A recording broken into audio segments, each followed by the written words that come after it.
اللہ کی قسم وہ رات ایسی تھی کہ میں چاہتا تھا کہ میں سوسائڈ کر لوں، لیکن اسلام میں آتما ہتیا سوسائڈ حرام ہے۔ میرا رب بھی چاہتا تھا کہ شاید مجھے دوسری زندگی ملے۔ میں ایسے ڈپریشن میں گیا، آنکھ سے میرے آنسو سوکھ گئے، آنکھ سے آنسو نہیں نکلتے تھے، ہنسنا میں بھول گیا۔ 2020 کی وہ ایک رات پھر سے آئی، تقریباً 3 بجے منور زمان سر کی ویڈیو سامنے آئی۔ وہ جو دریا دل میں تھا نا درد، وہ پھوٹ پڑا، اور واللہ میں صبح فجر کی اذان تک کے روتا رہا، اور میں نے کہا کہ مجھے اس انسان سے ملنا ہے۔ کون ہے یہ انسان؟ جس طریقے سے ریگستان کی جلتی اور چمکتی اور تڑپتی ریت پر اچانک سے بارش ہو اور اس کے کلیجے کو ٹھنڈک ملے اور وہ پکار اٹھے کہ ہاں میں دوبارہ زندہ ہوں، کالی رات کے بعد میں اچانک سے سورج نکلے اور لوگوں کو روشنی ملے، میں کیا کہوں اس شخصیت کے لیے؟ میں صرف اتنا کہوں گا کہ وہ جو کھو چکا تھا اپنی زندگی، پھر سے وہ اپنی زندگی پا جائے۔ وہ جو مر چکا تھا اور پھر سے کہہ اٹھے کہ ہاں میں جینا چاہتا ہوں۔ سر آئی لو یو سر۔ 2008 کی بات ہے، میں بسو کلیان کلبرگی سے تقریباً 100-125 کلومیٹر ایک گاؤں ہے، ایک شہر تعلقہ کہہ سکتے ہیں۔ مسجد علی کے اندر ایز اے امام امامت کیا کرتا تھا۔ منصف پیپر حیدرآباد سے جو آتا ہے، اس کے اندر ایک چھوٹا سا ایڈ سمجھ لیجیے اسے، اس میں آیا کہ شاہ پور میں ٹرائل سے بالر سے کرکٹرز کے ٹرائل سے 27واں رمضان تھا، میں روزے سے بھی تھا، دل میں ایک جذبہ تھا کہ مجھے کرکٹر بننا ہے، حالانکہ میں عالم دین تھا، امامت کے عہدے پر فائز تھا۔ 27واں روزہ تھا، محتمیم صاحب سے تھوڑی سی اجازت لی کہ مجھے جانا ہے، انہوں نے اجازت دے دی۔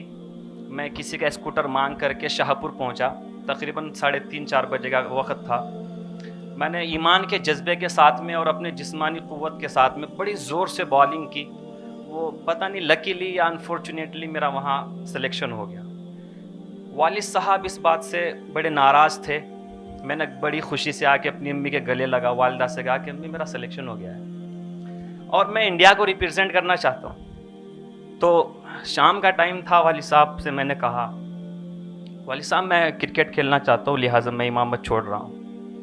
والد صاحب میرے بڑے شریف میرے پاس آئے، کہا کہ بیٹا میں نے دنیا کو بہت قریب سے دیکھا ہے، آپ ایک امامت کے عہدے پہ فائز ایسے نہ چھوڑیں اور آپ امامت کرتے رہے، لیکن کم عمر تھی تو میں برداشت نہیں کر سکا، مجھے لگا وہ شاید نہیں سمجھتے میرے جنون کو، میرے پیشن کو نہیں سمجھتے۔ بغیر کہے میں ابو کو میں نے بتایا نہیں۔ امی محبت کرتی ہے زیادہ، امی نے کہا بیٹا آپ کی زندگی ہے، کچھ بھی کرے۔ میں ڈر نہیں رہا ہوں اندر سے، میرے اندر فیلنگز میری ماں کے والد صاحب کے لیے آ رہے ہیں۔ میں امی کی بات سن کے والد صاحب کو بغیر بولے میں بنگلور چلا گیا۔ میں بہت محنت کی، میں کہ IOC میں پہنچ گیا، جو عرفان صاحب کوچ ہیں وہاں کے۔ ہر روز لگتا کہ میرا سلیکشن ہو جائے گا، ہر روز مجھے لگتا کہ میں انڈیا کو ریپرزینٹ کروں گا، انڈیا کو نہیں کر سکا ایٹ لیسٹ IPL کھیلوں گا، میں رنجی تو کھیلوں گا، ڈویژن تو کھیلوں گا۔ فرسٹ ڈویژن تک میں کھیلا، لیکن جب بھی ٹرائلس آتے IPL سے یا رنجی سے پہلے جب بھی ٹرائلس آتے تو 1 مہینہ پہلے میرے پیر میں درد ہونا شروع ہو جاتا۔ پتہ نہیں مجھے ایسا لگا کہ شاید مجھے بددعا لگی ہے کسی کی، لیکن نادان میں ایسا تھا کہ میں نے والد صاحب سے کبھی فون پہ بات بھی نہیں کی، ڈر لگتا تھا کہ والد صاحب غصہ کریں گے۔ امی کو فون کرتا، والد صاحب سے پوچھتا کہ ابو کیا ناراض ہے کیا؟ امی بولتی کہ بیٹا باپ کبھی ناراض ہو سکتا ہے، لیکن حقیقت میں اللہ گواہ ہے کہ میرے والد صاحب ناراض تھے مجھ سے۔ ایک دن ایسا درد ہوا، کوچ نے کہا کہ بیٹے تمہارے بس کا نہیں ہے، آپ واپس چلے جاؤ ورنہ زندگی تمہاری ختم ہو جائے گی۔